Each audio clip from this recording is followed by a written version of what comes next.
My name is Morgan Clausen, and today I get to speak about allergies and food sensitivities. And something I think is really important is to understand the difference between these. A lot of people will associate allergies with food sensitivities and think that maybe if they're a little bit intolerant and they have a little bit of a sensitivity that they're allergic to it. And that's not really the case. So today I really want to make that distinction, kind of talk a little bit about what causes the two of them, what people do who are suffering from the condition, how they have to change their lifestyle a little bit, what are the risk factors between allergies and food sensitivities. So to start, I want to talk about allergies. And an allergy is when the body's immune system overreacts to a substance found in food that it sees as harmful. So it's not on the first exposure to the substance, but on the later exposure when the body recognizes it, has this trigger and overreacts, which causes tons of symptoms that can become life-threatening. Typically, the body is reacting to a specific protein. Today we're talking specifically about food allergies, so this protein would be found in food, but it's not restricted to just food. People can react to pollen or animals, bees, just anything really, medication. The body will see this as harmful and cause a similar reaction. Something I think is also important to note is that children may outgrow their allergies as they're maturing, especially if the allergies are to egg, milk, wheat, and sometimes even peanuts. But just as it's important to understand that children may outgrow their allergies, it's also important to understand that adults can obtain allergies later in life.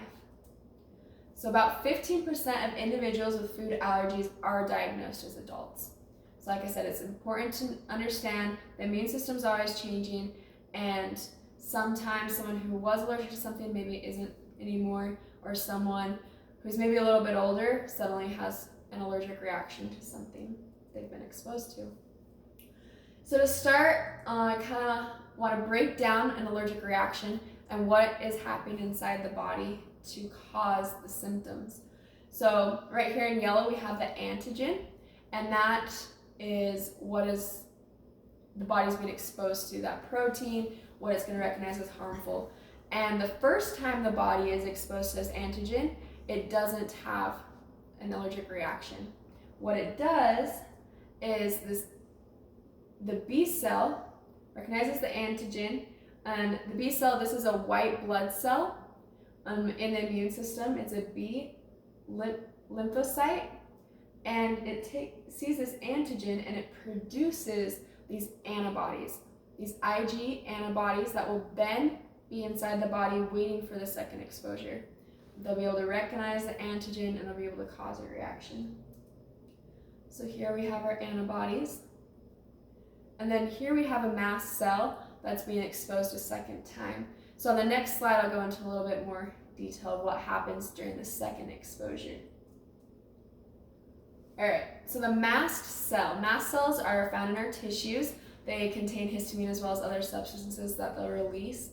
And one of the times they release histamine is when they're triggered by these antibodies. So the antibodies, these have been previously made at a previous exposure.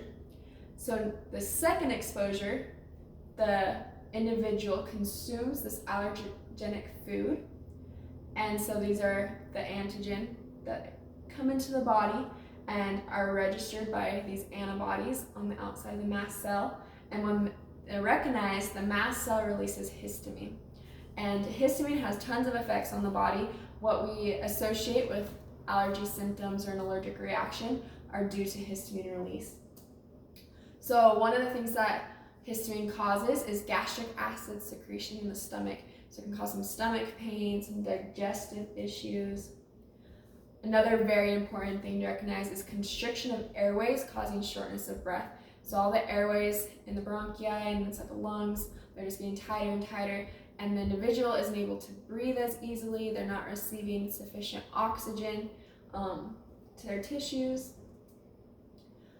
Another important thing is the dilation of blood vessels. So the airways are getting smaller, but the blood vessels are getting bigger, and this causes the blood pressure to drop, and blood's not able to circulate as easy and get everywhere that needs to be, as well as facial swelling, rash, and itchiness. And so fluid is rushing into the tissues, causes itchiness, that sometimes red, rash, different symptoms, all going back to histamine and what histamine is doing inside the body. So here we have a diagram of our man who has just been exposed to one of his triggers for an allergic reaction. Lots of people, like we mentioned, some pollen, bees, and medication are very common triggers, as well as food allergies.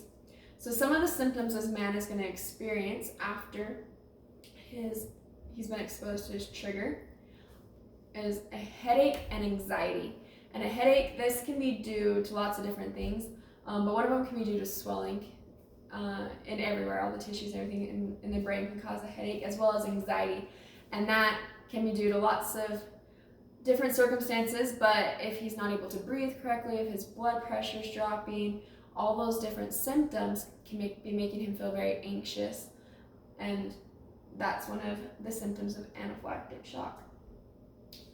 Fast heart rate and low blood pressure. So those blood vessels dilating, and the blood is not able to get throughout the body because of the drop of blood pressure.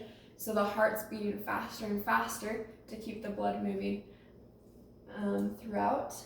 Abdominal pain. So in the digestive system, there's a lot of smooth muscle. And just like in the lungs, where there's a lot of constriction, the smooth muscle is also constriction, causing cramping and different pain inside the abdomen. Stridor and shortness of breath. Like I just mentioned, the airways are getting tighter and tighter. So stridor is that high-pitched noise that is associated with upper airway constriction. Wheezing is when the lungs are actually constricting the smaller airways, but stridor's that the throat's closing up, they're not going to be able to breathe, that passage is being blocked. And itchiness and swelling. So that's when the tissues, again, being inflamed, causing that redness, different rashes. So as you can probably see, the symptoms of a severe allergic reaction can be very scary and very life-threatening. And I have been diagnosed with an allergy to bees and yellow jackets and wasps and those type of things. But I've never been diagnosed with a food allergy, and I had never had a reaction until about 2 years ago when I did have an allergic reaction. And so I kind of want to share my experience, and it's associated with this quote I found that I think is really interesting. It says, "Rarely vigorous exercise triggers a widespread, potentially severe allergic or anaphylactic reaction. In some people, this reaction occurs only if they eat a specific food, especially wheat and shrimp, before exercising. Breathing becomes difficult or blood pressure falls, leading to dizziness and collapse. An anaphylactic reaction can be life-threatening." So about 2 years ago, I was home over Christmas break, and my mom had made this Asian chicken with some sort of red sauce, and I think that I was having a reaction to something that's in the sauce. And I'm sure she just picked it up from Costco or something like that. And she made this chicken, and it was really good, and we had it for dinner, and then we went to a family Christmas party. And I'm not sure exactly the time frame between that, but it was probably a few hours, an hour or two at least. And we went to this Christmas party, and we had a huge Nerf gun war. So we had all my cousins and everyone running around with barricades, and we're all shooting at each other, and my heart rate increased a little bit of physical activity. And afterwards, I remember my aunt came up to me and she's like, "Are you feeling okay?" And my face just burned. And I went to the bathroom, and I remember taking a cold cloth and dabbing my face. I had swelling in my face, but not like my eyes were puffy or my tongue was puffy, but it was more like hives, like a red rash on my face. And I just didn't feel that great. I was kind of a little bit down after that, and just not feeling so good. And then a little bit later, we had the same chicken. It was probably like a week, or not a week later because we didn't have the chicken that long. But within that same week, I had leftover chicken, and then afterwards, my mom and I went to my aunt's house to exercise, and so we were exercising. And I remember being a little bit miserable and complaining because my tongue felt puffy and my tongue felt swollen, and I just kind of didn't make the experience very enjoyable. And so then after that, I came back here to school, and it was really quick into that spring semester, and I had bought one of the bag salads for lunch, and it was an Asian salad. So I mixed in the dressing and ate the salad, and right after eating, I went to the school gym with my friend. And so it was probably 20-30 minutes after I ate lunch that I started exercising. And basically every allergy symptom that you can imagine, I experienced in like a 10-15 minute period. And that's not what I expected. I thought like a severe allergic reaction would be a lot quicker than that, very life-threatening and immediate, but mine wasn't. And so it probably differs from person to person, but I remember all of a sudden I was sneezing and my nose started watering, and my nose started running, my eyes started watering, and my throat was like kind of tingly. And so even I remember during it, I got up and I went to the bathroom and like washed my face, and I just didn't know why I wasn't feeling really very well. And I came back and I sat down on one of the machines, and I looked over in the mirror, and I noticed that the bottom of one eye was swollen and the top of another eye was swollen, and my lips were a little bit swollen, and I was really pale. And I have a picture that I should have tried to find, and I could have shown you my face during the reaction. But I turned to my friend and I was like, I have to lay down like right, and then like it was like immediate. I was like, I didn't even know if I was gonna be able to get up. So I told her to go and get my ID card from the person at the desk, and I was gonna go and lay on the couches outside. And I was walking over, and I remember getting really cold and feeling like I was gonna pass out. And right as I got to the couches, I remember like white light, or like lightest with like black spots. And so I like sat on the couch and laid down, and she came over and said I was very pale and very green. But then after a couple minutes laying there, my color started coming back. And I have a little bit of, I'm an EMT license, so I have a little bit of emergency training, and I was kind of like looking for, being aware of making sure I can breathe. I was constantly swallowing to make sure I can still swallow, that my throat wasn't tight. And at the time, I was living with a family friend who was a fireman and also first responders, and so him and his wife came and picked me up, and they gave me some Benadryl. I never had to go to the hospital, but they kept me in the same room as them, and I just kind of just waited for the symptoms to go away and the medication to kick in. So I was grateful it wasn't worse than that, but I was able to relate to other people with severe allergies. And since then, I haven't had any allergic reactions like that, so it was kind of a little bit bizarre. So 90% of food allergies in the United States are caused by these foods. Like we just saw, they're not just these foods, these are just the most common. Milk, egg, peanuts, tree nuts, fish, shellfish, soy, and wheat. So people who have severe allergies, especially these things, it can differ in severity, and some people maybe can be exposed a little bit more, where some people have to completely remove all exposure from their lives because it is life-threatening. So that's how they go about to treat it. They can't consume these things. And if they do, they need an EpiPen to reverse the symptoms of anaphylaxis.